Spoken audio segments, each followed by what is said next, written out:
Coming up in the Bahamas tonight, the government looks to a UX crime expert as it looks to get rising crime under control. Shots fired near a primary school today as police hunt down a carjacker. Also ahead, we'll tell you how the court handled this attorney after he's accused of violating his bail. All those stories and more straight ahead in the Bahamas tonight.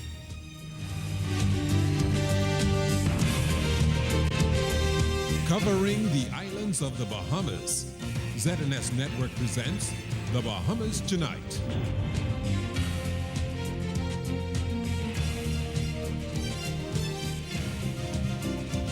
This portion of the news is brought to you by McDonald's. McDonald's, I'm loving it.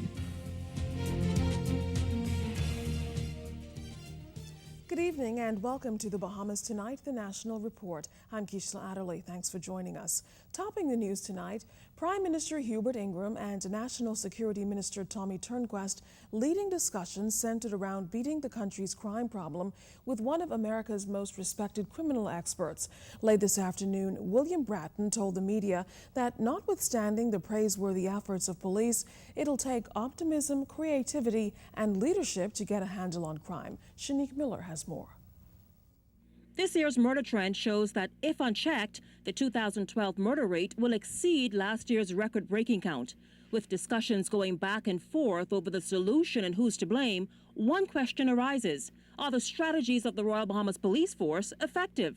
An analysis from the man called America's top cop, William Bratton, provides the answer the police knew all along. Commissioner Bratton has been able to affirm a number of things that we're doing correctly, and was kind enough to offer some advice based on his varied experiences internationally as to how we might approach some challenges that we're currently experiencing.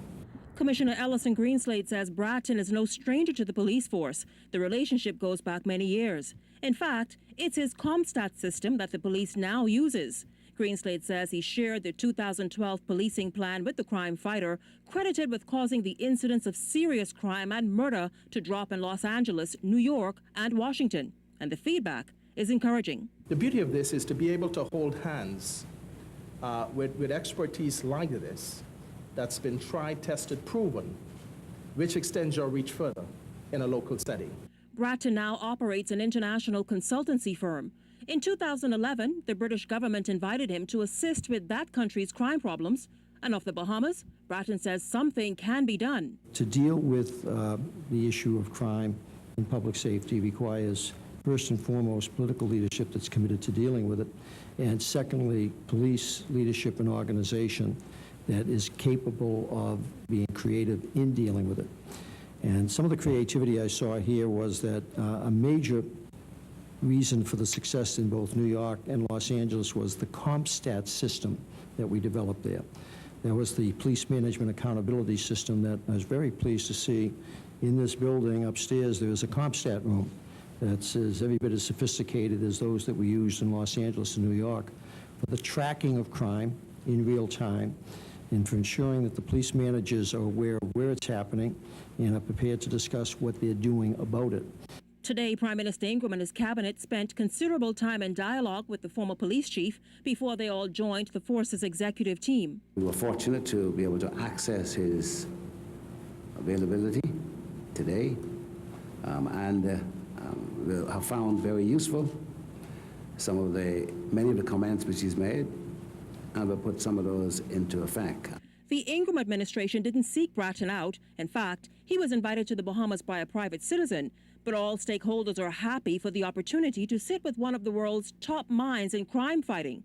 But is today's meeting an admission on the government's part that its policies are lacking when it comes to addressing the country's crime problem? National Security Minister Tommy Turnquest says today's meeting suggests anything but that. What it is that we continue to use all available resources at our disposal to address crime in the country, that from the very highest levels of the government, the Prime Minister, the ministerial level, the police senior command level, that we take this issue very, very seriously. Many of the ideas discussed will remain between the top command of the Royal Bahamas Police Force and the government, at least for now. Prime Minister Ingraham has promised to speak to them with the media at a later date. At police headquarters, Shenique Miller, ZNS News.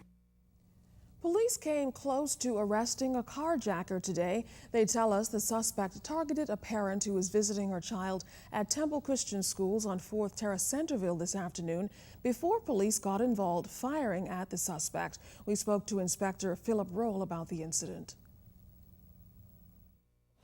A black handgun. He yucked a key and ran off. He took the car key. He did not get the car, and an off-duty officer was in the area.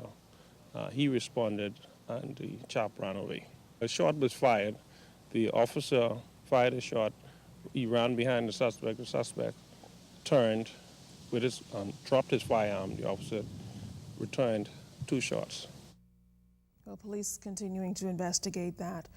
A judge has sentenced 39-year-old Kenward Miller to 6 years in prison for the attempted murder of Derek Walters. A jury decided last year that Miller was responsible for shooting Walters in the stomach and leg outside an apartment on Shrimp Road 2 years ago. In sentencing Miller, Supreme Court Justice Vera Watkins took 1 year off for the 11 months he has already spent in prison. Miller's 6-year sentence takes effect from October 12th of last year, the date of his conviction.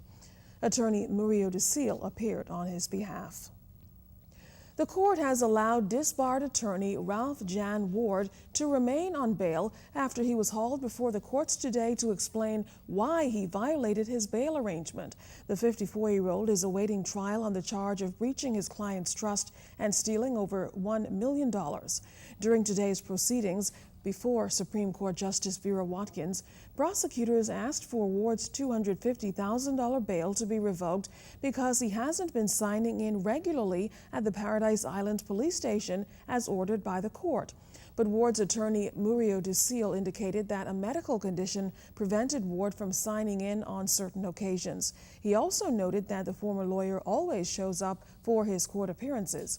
In the end, Justice Watkins didn't revoke Ward's bail. However, she warned him that she'd do just that if he didn't sign in regularly in the future.